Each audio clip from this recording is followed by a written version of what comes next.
Hello అందరికీ welcome to గుమగుమలాడే వంటిల్లు. ఈరోజు రెసిపీ వచ్చేసి చాలా సింపుల్గా చేసుకునే బన్ పరోటాని ఎలా ప్రిపేర్ చేసుకోవాలో చూసిద్దాము.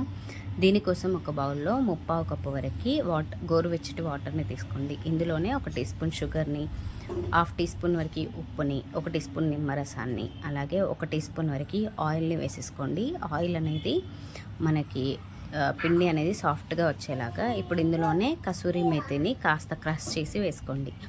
ఇప్పుడు ఈ వాటర్లోనే 2 కప్పుల వరకు మైదాని తీసుకోండి. మైదాని జల్లించి తీసుకొని ఇదంతా బాగా కలిసేలాగా ఇలా స్పూన్తో కానీ చేతితో కానీ బాగా కలుపుకోండి. ఇప్పుడు ఇందులోనే 1/2 టీ స్పూన్ వరకు బేకింగ్ సోడాని వేసుకోండి.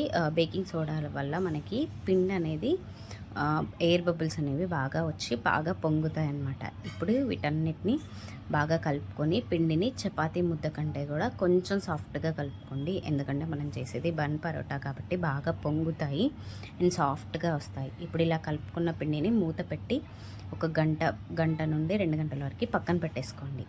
ఒక గంట తర్వాత తీసి చూస్తే మనకి పిండి అనేది కొంచెం సైజు పెద్దదైపోతుంది. అంటే ఎయిర్ బబుల్స్ ఫామ్ అయ్యి కొంచెం పెద్దగా అయిపోతుంది అనమాట. ఇప్పుడు దీన్ని మళ్ళీ ఒకసారి బాగా కలుపుకొని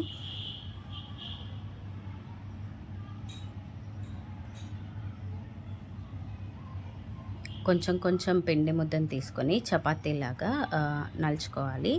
ఇక నేను ఇలా చాపింగ్ బోర్డు పైన చపాతీలు నొక్కుంటున్నాను. మనం జనరల్ చపాతీ కంటే కూడా కొంచెం మందంగా చేసుకోవాలి. అప్పుడే ఇవి బాగా ఫ్లఫీగా పొంగుతూ బన్లాగా వస్తాయన్నమాట. చూసారు కదా, మీరు కావాలి అంటే నువ్వులను కూడా పెట్టుకోవచ్చు. టేస్ట్ అనేది బాగుంటుంది. బట్ నేను ఇక్కడ వేయట్లేదు. నేను చూపిస్తున్నాను కదా, ఇక్కడ నేను మందంగా చేశాను అనమాట. అంటే పూరీ సైజులో కొంచెం మందంగా చేస్తే మనకి బాగా ఫ్లఫీగా వస్తాయన్నమాట పరోటా.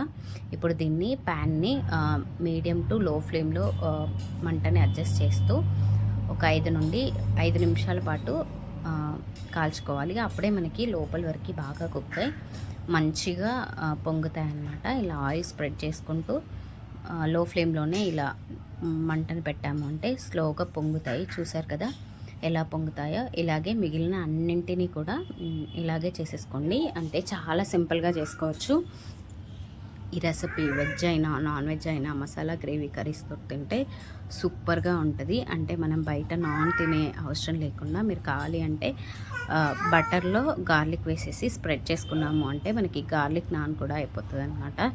సో చాలా సింపుల్గా చాలా టేస్టీగా ఈ బన్ పరోటాని ఎలా ప్రిపేర్ చేసుకోవాలో చూసారు కదా. అంతే అండి. ఇక్కడ ఎంత సాఫ్ట్గా వచ్చాయో ఒకసారి చూడండి. పొరలుగా అండ్ ఫ్లఫీగా చాలా బాగుంటాయి. ఒకసారి మీరు కూడా ట్రై చేసి మీ ఫీడ్బ్యాక్ని నా కామెంట్ సెక్షన్లో కామెంట్ చేయండి. నచ్చితే మీ ఫ్రెండ్స్కి రిలేటివ్స్కి షేర్ చేయండి. అండ్ ఇలాంటి సింపుల్ అండ్ టేస్టీ రెసిపీస్ కోసం గుమగుమలాడే వంటిల్లు ఛానల్ని సబ్స్క్రైబ్ చేసుకోండి. Thank you for watching.